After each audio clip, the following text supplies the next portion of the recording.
So in the context of aircraft development, noise and vibration performance in the cabin needs to be validated. And we are looking here at the noise and vibration in the cabin of a specific extra aerobatic aircraft. Very specific in the sense that it is actually using a Siemens electric motor, having a very high power density and low weight, allowing to use it to drive this aircraft.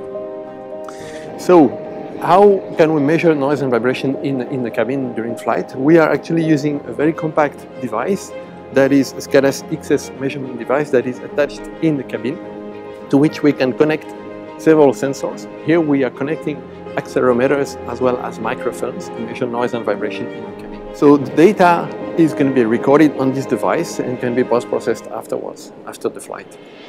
But wouldn't it be more interesting to be able to monitor and look at this vibration and noise by somebody on the ground while the aircraft is flying?